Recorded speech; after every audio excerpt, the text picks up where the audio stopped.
이 전 단락에서 아합은 하나님의 선지자에게 심판의 선고를 듣습니다. 하나님이 당신을 심판하실 겁니다. 이렇게 들었는데, 그리고 그가 마음이 근심하고 답답하여서 그의 궁으로 돌아왔습니다. 하나님의 말씀이 떨어지면 반드시 된다는 것을 아는 사람이라면 하나님의 심판의 선고를 들었을 때 어떻게 해야겠습니까? 하나님은 심판의 선고를 주실 때에도 그를 죽이려고 하시는 분이 아니시라. 우리가 요나서를 보면 알 수 있죠. 그 니느웨 성 사람들에게 너희에게 하나님의 심판이 있으리라 했을 때 그들이 회개했더니 하나님이 뜻을 돌이키셨다 이렇게 되어 있습니다. 하나님은 은혜를 주시려는 분이시지 사랑을 주시려는 분이시지 정말 죽이려는 분이 아니십니다. 그때라도 요엘서에 그 표현이 나오죠. 이제라도 마음을 찢고 금식하고 애통하고 회개하면 하나님은 은혜를 주시는 분이십니다. 이제라도. 그런데 아합이 그 중요한 순간에 마음에 욕심을 품게 되었다. 욕심을 품었다. 이스라엘 땅에 원래 본 궁은 사마리아에 있었는데 이스라엘에 별궁이 있었는데 그 아합의 아주 화려한 그 별궁에 바로 옆에 포도원이 하나 있었습니다. 그 포도원이 갖고 싶은 것입니다. 나봇의 포도원이죠. 그래서 그에게 주인 나봇에게 제안을 합니다. 2절 말씀을 우리가 함께 읽겠습니다. 아합이 나봇에게 말하여 이르되 내 포도원이 내 왕궁 곁에 가까이 있으니 내게 주어 채소밭을 삼게 하라. 내가 그 대신에 그보다 더 아름다운 포도원을 내게 줄 것이요 만일 내가 좋게 여기면 그 값을 돈으로 내게 주리라. 그 왕궁 바로 옆에 있는 포도원이기 때문에 그것을 자기가 사서 자기 왕궁을 더 크고 화려하게 그렇게 만들길 원했습니다. 여기서 채소밭을 삼게 하라 이렇게 됐어요. 신명기 11장 10절을 보면 이 채소밭이라는 내용이 이 단어가 나오는데요. 그것은 애굽을 상징하는 내용입니다. 애굽의 화려한 큰 정원 같은. 근데 포도원은 하나님의 나라를 상징하는 것이죠. 그러니까 지금 아합이 하려고 하는 일은 하나님의 나라를 애굽으로 만들려는 그런 시도. 세상의 왕이 하는 일이죠. 그것을 자기가 갖기를 원했습니다. 왕의 제안입니다. 거절하기가 아주 어려운, 그것을 수락하면 왕의 총애도 받을 수 있고 원하는 대로 아마 돈을 주었을 것입니다. 그런데 나봇이 어떻게 합니까? 3절 말씀 함께 읽겠습니다. 나봇이 아합에게 말하되 내 조상의 유산을 왕에게 주기를 여호와께서 금하실지로다 하니, 그렇게 크게 고민할 것도 없이 이런 지하에 거절을 합니다. 하나님이 조상들에게 땅을 주신다고 약속을 해주셨는데, 그리고 애굽에서 종살이 하던 조상들을 건져내 주시고 마침내 약속의 땅으로 그들을 인도해 주신 것입니다. 약속하신 땅, 하나님의 기업을 주신 것입니다. 하나님의 구원의 성취의 증거물의 땅입니다. 약속하신 대로 이루신다고 말씀하신 하나님의 증거물이 바로 땅입니다. 그래서 각 가정마다 땅들을 분배해 주시고 이것을 영영이 팔지 말지니 이 토지는 다 내 것임이라 이렇게 돼 있어요. 토지를 팔지 말라. 하나님의 기업이기 때문에, 그 소유권은 하나님께 있기 때문에 팔지 말라. 이 하나님의 뜻이 분명히 서 있으니까 답은 아주 간단합니다. 왕의 총애를 받을 수 있고 많은 돈을 벌 수 있고 이것을 거절하면은 왕에게 내가 죽임을 당할 수 있다는 그런 모든 생각들이 필요가 없어요. 하나님이 땅을 파는 것을 금하셨기 때문에 아주 단순한 것입니다. 그래서 거절했습니다. 그랬더니 아합이 그가 근심하고 답답하여 왕궁으로 돌아와 침상에 누워 얼굴을 돌리고 식사를 아니하니. 43절에도 근심하고 답답하여 이 표현이 나왔어요. 그가 자기 딴에는 얼마나 이 모멸감을 느끼고 자존심이 상했겠습니까? 자기 나름대로. 여기서 답답하다는 말은 이 격분이 일어나다라는 뜻이라고 그랬죠. 분노가 일어난다. 거절을 받았다고 생각하기 때문에. 그의 그 근심과 분노와 답답함은 죄로부터 오는 것입니다. 나봇이 거절을 했기 때문이 아니라 그가 온전한 사람 같으면 아합이 하나님의 뜻에 의하여 팔 수가 없습니다라고 했을 때 정상적인 사람 같으면 그를 인정하고 칭찬하고 하나님께 영광을 돌리고 하는 것이 맞지요. 그러니까 그가 분노가 일어난 것은 그 속에 하나님이 계시지 않기 때문에 분노가 일어난 것입니다. 하나님의 말씀이 없기 때문에 그는 거절하려고 이렇게 한 것이 아니라 하나님께 순종하려고 안 판 것이기 때문에 하나님의 뜻을 생각하지 않았기 때문에 받은 상처인 것이에요. 이것은 43절에서도 그는 유독 하나님의 신실한 사람에게만 상처를 받습니다. 문제가 있는 것이죠. 왜냐하면 하나님의 사람에게는 하나님의 말씀이 있기 때문에 그래요. 근데 본인은 그 말씀을 벗어났기 때문에 분노가 일어나고 상처를 받고 우울감에 빠지고 절망에 빠지는. 그러니까 이세벨이 왕의 마음에 무엇을 근심하여 식사를 아니하나이까. 그래요. 그랬더니 왕이 그것을 이야기해 주는데 6절 말씀 읽겠습니다. 왕이 그에게 이르되 내가 이스라엘 사람 나봇에게 말하여 이르기를 내 포도원을 내게 주되 돈으로 바꾸거나 만일 내가 좋아하면 내가 그 대신에 포도원을 내게 주리라 한즉 그가 대답하기를 내가 내 포도원을 내게 주지 아니하겠노라 하기 때문이로다. 여러분, 아합과 이세벨의 관계를 보세요. 마치 어린아이가 엄마에게 고자질하듯이. 실세는 이세벨입니다. 근데 문제는 이세벨에게 그것을 이야기할 때 무엇이 빠져 있느냐예요. 무엇이 빠져 있느냐. 나봇이 왜 거절할 수밖에 없느냐가 빠져 있죠. 왕의 그 요청을 단순히 거절한 것이 아니라 그의 뜻이 아니라 하나님의 율법이 그것을 막고 있기 때문에 하나님의 뜻이 아니기 때문에 거절했다는 것을 싹 빼버리고 그저 왕의 명령에 불복했다는 것만 드러내는 나봇을 나쁜 사람 만드는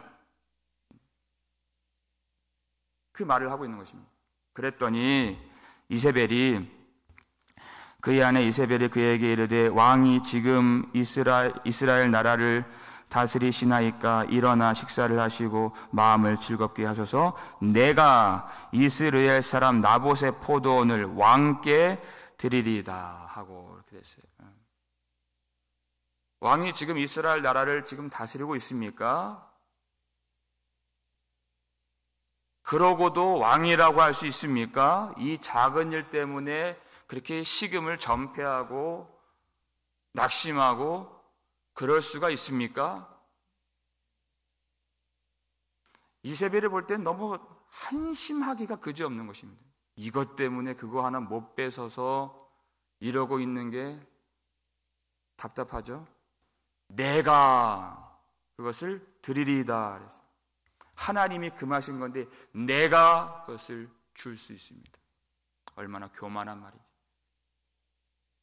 자기가 하나님이 되어서 내가 원하는 것은 다 할 수 있습니다. 그런 말을 하고 있습니다. 어떻게 행동을 하는지 8절 말씀은 같이 읽겠습니다. 아합의 이름으로 편지들을 쓰고 그 인을 치고 봉하여 그의 성읍에서 나봇과 함께 사는 장로와 귀족들에게 보내니. 아합의 이름으로 편지를 쓴다. 자기가 마치 왕이 된 양, 왕이 쓰는 것처럼 그렇게 문서를 위조해서 그 나봇과 함께 사는 장로들과 귀족들에게 편지 써요. 나봇과 함께 사는 그 장로들과 귀족들을 자신의 그 음모에 동참시키고 있습니다. 이 장로들은 하나님이 세우신 하나님의 정의를 그 땅에 시행하는, 그리고 하나님의 백성들을 정의롭게 판결하고 돌보는데 쓰시려고 하나님이 세우신 장로들, 귀족들이에요. 근데 거짓이 탁 들어가니까 나봇을 죽이는데 동참하는 악한 자의 도구가 되더라 하는 것이, 얼마나 거짓이 무섭고 얼마나 우리는 깨어 있어야 되는가. 하나님이 세우신 사람들이 오히려 세상 나라를 만들고 의로운 사람들을 치고 죽이는 일에 쓰임을 받게 되는,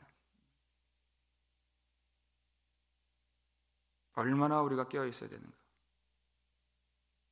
그러면서 9절에 이런 표현이 나옵니다. 금식을 선포하고 나봇을 백성 가운데 높이 앉힌 후에. 금식을 선포하라. 금식이라고 하는 것은 온 공동체가 전쟁이나 기근이나 재앙이 왔을 때 하나님 앞에 마음을 겸비하여 은혜를 구할 때에, 하나님 앞에 나아갈 때에 그렇게 하는 은혜 방편인 것입니다. 간절한 그 기도죠. 이 장로들에게, 귀족들에게 그 하나님의 거룩한 은혜의 방편을 이용해서 나봇을 죽이려고 하고 있는 것입니다.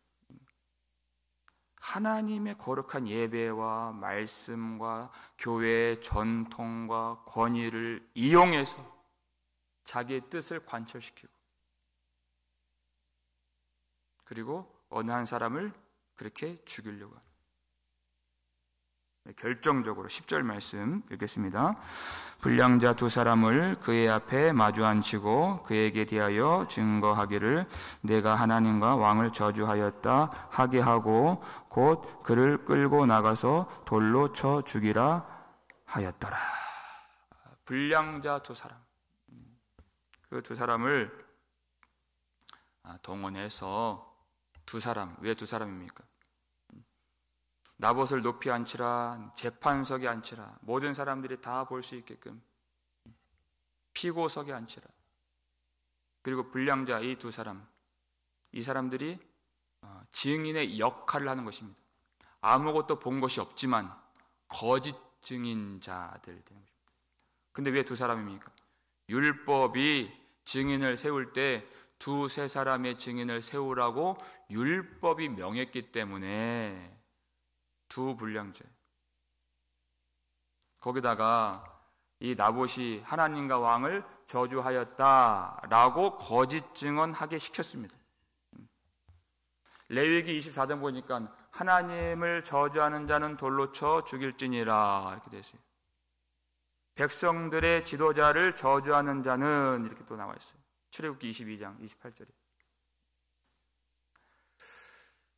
하나님을 저주해서도 안 되고 지도자를 저주해서도 안 되는 것입니다. 근데 나봇이 이 둘을 어겼다라는 것입니다. 율법을 어겼다라는 것이에요. 그러니까 이세벨은 율법을 너무나도 잘 알고 있는 사람이에요. 그냥 자기 권력으로 무턱대고 죽이는 사람이 아니라 하나님의 율법을 이용해서 사람을 죽이는 것입니다. 하나님이 생명을 주시려고, 하나님의 선하심을 맛보아 알게 하시려고 주신 그 율법을 사람을 죽이는 일에 쓰는 것입니다. 얼마나 교활하고 얼마나 악랄한 그런 사람입니까? 이 성읍의 장로들, 귀족들, 나봇과 함께 살았던 사람들이기 때문에 그들은 나봇이 얼마나 신실한 사람인가 모르지 않았습니다. 그러나 이세벨이 두렵기 때문에 그 이후의 내용은 이세벨이 말한 대로 명령한 대로 그대로 다 이행하고 있습니다. 하나도 빠짐없이. 이 백성들, 북이스라엘 사람들, 하나님의 명령에는 그렇게 불순종하더니 이세벨이 편지 하나 보내니까 그것을 그대로 행하는 것이죠. 그래서 그 재판이 열리고 거짓 증언자들이 나봇이 하나님과 왕을 저주했다 그렇게 말했더니 13절 보니까 무리가 그를 성읍 밖으로 끌고 나가서 돌로 쳐 죽이고 이렇게 되어 있어요.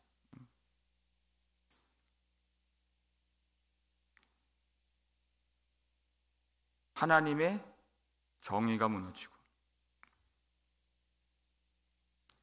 장로들이 죽이는데 악한 자의 시녀가 되고 율법이 마귀의 도구가 되는, 그리고 14절에 이세벨에게 통보하기를 나봇이 돌에 맞아 죽었나이다. 편지를 보낼 땐 아합의 이름으로 인을 쳐서 보냈습니다. 그러니까 백성들은 알고 있습니다. 이것은 아합이 한 일이 아니라 이세벨이 시킨 일이라는 것을 알고 있었습니다. 그것을 이미. 그래서 보고는 이세벨에게 하는 것입니다. 의로운 자가 하나님의 말씀을 지키려다가 비참하게 죽임을 당한 것입니다. 여러분, 이 나봇이 죽는 이 과정을 보면 우리 예수님이 생각날 수밖에 없는 그 이야기입니다. 예수님도 신문을 당하실 때 거짓 증언자들이 동원되었고, 예수님이 사형 선고를 받으실 때 그들은 그리고 죽임을 당하실 때 율법에 의해서 죽임을 당하시고 십자가에 못 박으셔서 그랬죠. 신명기 21장 말씀대로 율법을 잘 알고 있는 사람들에 의해서 그렇게 죽임을 당하시고, 그리고 예수님이 버림을 당하셨을 때 자기 백성들에게 버림을 받으셨다 이렇게 됐어요. 자기 백성들에게. 나봇이 그 성읍 사람들에게 버림받고 죽임을 당한 것처럼. 그리고 이 재판이 공정하게 이루어지려면 자기가 변론할 수 있는 기회를 얻어야 되는데 이 재판이 아주 신속하게 처리됩니다. 왜냐하면 죽이려고 이미 그들은 정했기 때문에 그래요. 우리 주님도 잠잠한 양같이 나봇이 성읍 밖에서 죽은 것처럼 우리 주님도 성문 밖에서 죽임을 당하시. 그러니까 지금 이 하나님 말씀의 신실한 나봇이 누구의 길을 걷고 있는 것입니까? 우리 주님의 길을 걷고 있다. 목숨을 걸고 말씀을 지킨 사람. 하나님이 그 속에 있어서 예수님을 따라가는 그 길을 걷고 있다는 것입니다. 그러니까 우리가 이 나봇의 이 삶을 우리는 세상적인 관점으로 보면 안 됩니다.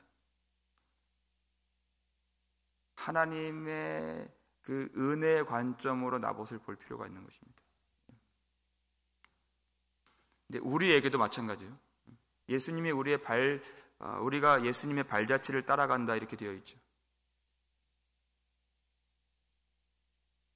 우리가 예수를 믿는다는 것은 하나님의 말씀에 순종하면서 고난을 감내하고 세상의 모든 박해와 미움 그것을 감당하며 끝까지 믿음을 지키는 예수님을 따라가는 그것을 의미하는 것입니다. 우리 디모데후서 3장 12절 말씀 볼까요? 읽겠습니다. 무릇 그리스도 예수 안에서 경건하게 살고자 하는 자는 박해를 받으리라. 이렇게 됐어요. 이 땅에서 여러 가지 어려운 일들, 박해와 환난과 시련과 미움을 받을 수 있지만 중요한 것은 그리스도 예수 안에 있다는 것이에요. 그리스도 예수 안에 있는 것. 세상적으로 볼 때는 참 그가 비참한 죽임을 당했지만 여러분 하나님의 관점으로 나봇을 본다면 그는 그리스도 예수 안에 있는 사람, 그리스도의 길을 걸어간 사람, 그래서 그리스도의 영광에 참여하게 될 사람.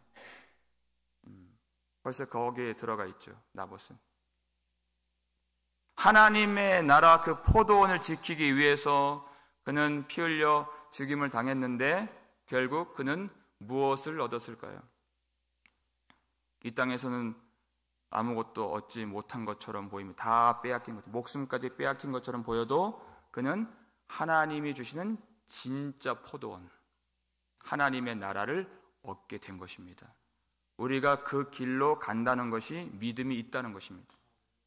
여기서 많은 힘 있는 사람들이 아합 같은 사람들이 사는 삶을 동경하고 추구하고 부러워하는 것이 아니라 여기서는 많은 것을 얻지 못하지만 누리지 못하지만 빼앗기는 것 같고 나는 그렇게 이 세상 사람들 그 중심에 들어가지 못하는 것 같고 항상 그렇게 밀리고 그렇게 공격을 받고 박해를 받는 그러한 삶인 것 같지만 여러분 그것은 절대로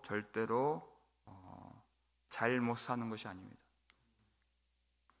하나님은 하나님의 백성들, 하나님의 약속을 붙들고 믿음을 지키는 자들에게 절대 손해나게 하시는 분이 아니십니다. 절대로. 우리 시편 1편 보면은 6절에 이런 말씀이 있습니다. 의인의 길은 여호와께서 인정하시나 악인들의 길은 망하리로다. 의인들의 길은 여호와께서 인정해 주신다 그랬어요. 여러분 나중에 보면 이제 나오지만 아합이 그렇게 사람을 이렇게 음모로 죽여가면서 빼앗은 그 포도원, 자기가 꿈꾸는 대로 그 거대한 애굽의 정원을 만들고 거기서 좋은 시간을 보내고 누리고 그렇게 할 수 있을까요? 그렇게 할 수가 없습니다. 하나님이 살아계시기 때문에 그렇게 되지 않습니다. 악인들의 길은 망하리로다 이렇게 됐어요. 하나님이 인정하시는.